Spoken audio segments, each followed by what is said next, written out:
here at XPERTEK shop for the garage door. We want to match an existing one.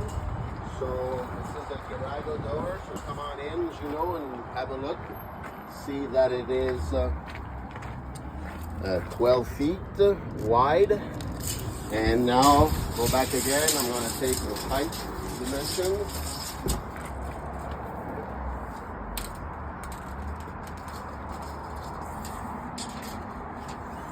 Alright, we can come in and we can clearly see it's also 12 feet high. So the doors are 12 feet by 12 feet and they are commercial brown.